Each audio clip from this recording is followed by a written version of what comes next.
few days ago, I did something pretty unexplainable in Rocket League. Something so weird, so foreign, that I had to make a video about it. So if you want to find out what that is, stick around to the very end of the video to find out what it is I did. And actually, I need your guys' help because I don't think there's a complete consensus on what is actually happening. Anyways, I figured it would be fun to highlight some of the very weirdest, craziest things that you can actually do in Rocket League. In some ways, this is much like my video about the 10 craziest mechanics, because obviously there are some crazy mechanics in this video. But since so much has happened since that old video, which came out in March of 2018, by the way, since that's been a very long time, I figured it would be okay to talk about some of the weirder mechanics that have been discovered since then. And also we're going to talk about much more than just mechanics. So sit back, enjoy the ride, make sure to subscribe if you haven't already. At this point, there's actually a bunch of Rocket League YouTubers who are racing to 1 million subs because being second to John Sandman is important apparently. I know that I'm not in that race, and that's cool, that's fine with me. But if like all of you guys subscribed to this video who weren't subscribed, because still the vast majority of you are not subscribed, I suddenly would be in the race. How hilarious would it be if they all just turned around and I was like right there with like 350,000 subs? My most subs in one day was like just over 5,000, so maybe we could do 10,000. I don't know. So if you like watching my videos, that's a really great way that you can support me, and it's totally free. And an extra bonus for those of you who turn on notifications, if you do that, you probably won't lose a ranked match today, because that makes sense. All right, let's jump into the weirdest things that you can do in Rocket League.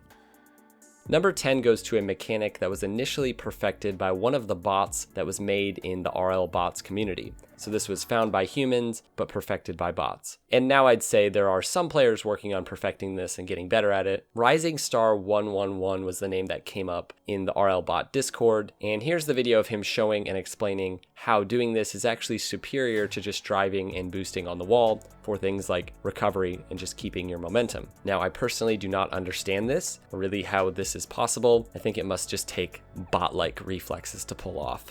Anyways, basically, the bot is wave dashing on the wall repeatedly to gain momentum, and in this Reddit post, he does explain how to do it. So I'll put a link in the description below if you guys feel like trying this out or perfecting it. I could definitely see this being useful, like in competitive. I'm sure a year from now, people will be doing stuff like this, but currently, not a lot of people are doing it. All right, number 9 is a weird little thing that I discovered a while back in Rocket League. It's basically this. The force from any type of explosion will actually move the ball a bit. So a demo, for example, does impact the trajectory of the ball. I think a lot of people knew that, but going in and actually doing it and seeing it, I don't know, it's just really weird. You don't think about that when you're demoing someone in Rocket League, that you could actually be affecting the ball in some way. And we also discovered that when you leave a match, that little laser that appears, well, that's actually a real force in the game, and it too actually moves the ball about the same amount as a car explosion. Obviously, this has zero impact on actual gameplay, unless you're playing casual or something, and maybe your opponents rage quit often. But the odds of actually nudging the ball into the goal is quite low, because if the ball is moving, it's really hard to actually change how fast it's moving. Regardless, it's cool to see how intricate Rocket League is as a physics-based game, you know? Everything just kind of makes sense. Speaking of things that make sense, let us talk about the FLuuMP. Now, if you're on Twitter, you may have seen this. Keemstar tweeted this out in October of 2018, and the Rocket League community dubbed it the FLuuMP.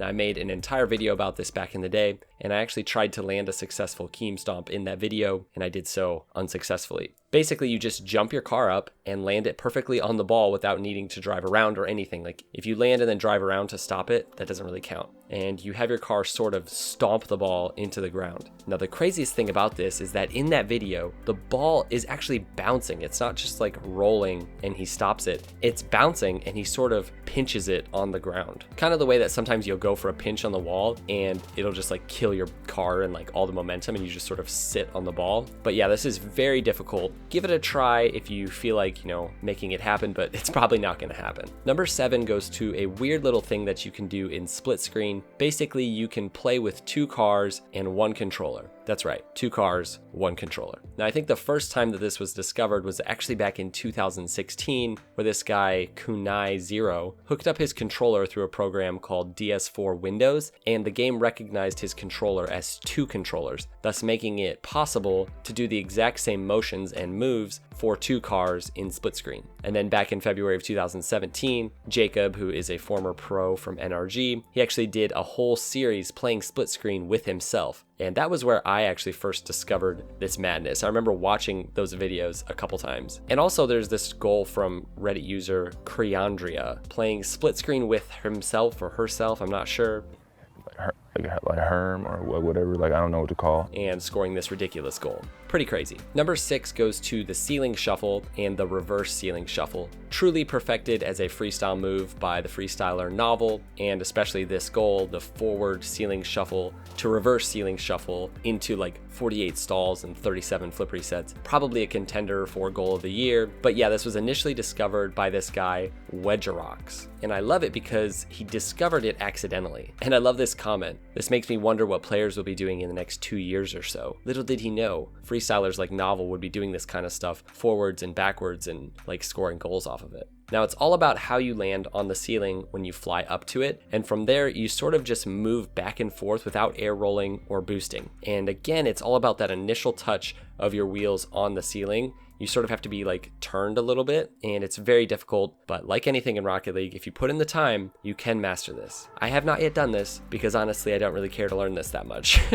But yeah, it's pretty weird. Number 5 goes to something posted a few months ago back on the Rocket League subreddit, and I loved it so much that I had to include it. This is called the Era Flick, I guess, discovered by Reddit user Peanut01. Now I don't fully understand how he's doing this, and apparently even he doesn't fully understand how he's doing it. It looks like he's jumping and then dodging into the ground, and then somehow that gives him another dodge. Like when he leans back the second time, he's getting that second dodge because his back wheels maybe are like barely grazing the ground. I don't know, it's really weird looking, but that's how I interpret it. I could be wrong. As always, just let us know down below if you have an idea of how this is being accomplished. And again, nice work, Peanut. Very cool goal. All right, number 4 goes to Reddit user Jacko Hearts with this wonderful little discovery for all of the lonely Rocket League players out there. You can actually play volleyball in Rocket League by yourself, so you can switch between teams fast enough. Now, this is for all the guys who just can't find a friend. We see you, man. We know that nobody accepts your Steam invites, and we offer you this solution. Just go into a volleyball match and play by yourself.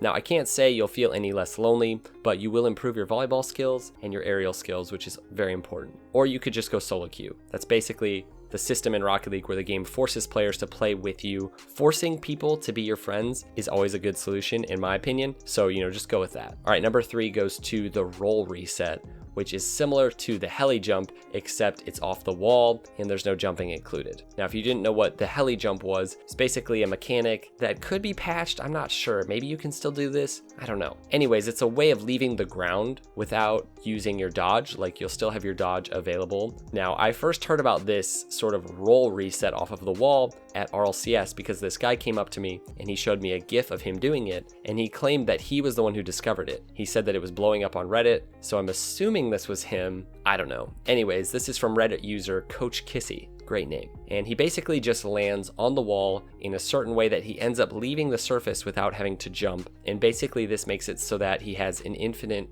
amount of time on his dodge. So he could then fly all the way across the field and hit a shot with more power, or set up a double touch with his dodge available. Now there's lots of possibilities here, and I'm shocked I haven't seen more freestylers doing this. It totally seems like something Muri or Jaxi or really any of those guys could pull off. And maybe people will actually start learning these kinds of things and doing them in RLCS too. That's possible. All right, number 2 goes to a move that I believe was initially called the Sting Pop, because the freestyler Sting was the first person to start doing this. So I had to include it. It's just so crazy to me. And the standout goal for me is this one by Rezi, where he actually does a Sting Pop into a backboard double touch. So I messaged him and he told me that the way he's doing this is to actually dodge into the ground. So if you turtle at the ball without dodging, nothing will happen. Like, your car won't leave the ground. But if you dodge into it and do a flip cancel, he said that basically your car can actually leave the ground. Now that, coupled with the fact that he gets bumped a little bit in this clip, makes it so that he popped extra high and managed to hit the ball in the goal. Now this is, in my opinion, one of the craziest goals of all time,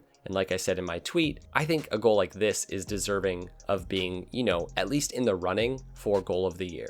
All right, guys, finally we made it to the thing that I accidentally did not too long ago. I'm calling it a wave dash on the ball, but I'm still not 100% convinced that that's what's happening. Others have done this as well. It's not like I discovered this, and it's happened to me a bunch of times. But this specific moment was extra intense. Like whatever I did it like 5 times, and it makes me wonder if players couldn't do this, say like 100 times or something like that. Well, maybe not 100, maybe like 15 times. So watch the clip and see what you guys think. Am I wave dashing? Like what exactly is happening? Because it doesn't look like any type of wave dash that I've ever seen. It's like my car is propelling off and onto the ball over and over again. So let's bring together the intellect of the entire Rocket League community in the comment section below and let me know what you think is happening. All right, guys, there you have it. 10 weird things that you may not have known you could do in Rocket League. Give some of these a try, and if you master any of them, tag me on Twitter with a nice little clip at FLuuMP90. Again, don't forget to subscribe. I'm trying to get to 10,000 new subs today, which would be an all-time record for me and would put me that much closer to being like the 8th Rocket League YouTuber to hit 1 million subs. All right, we'll see you next time. Much love, guys, and peace out.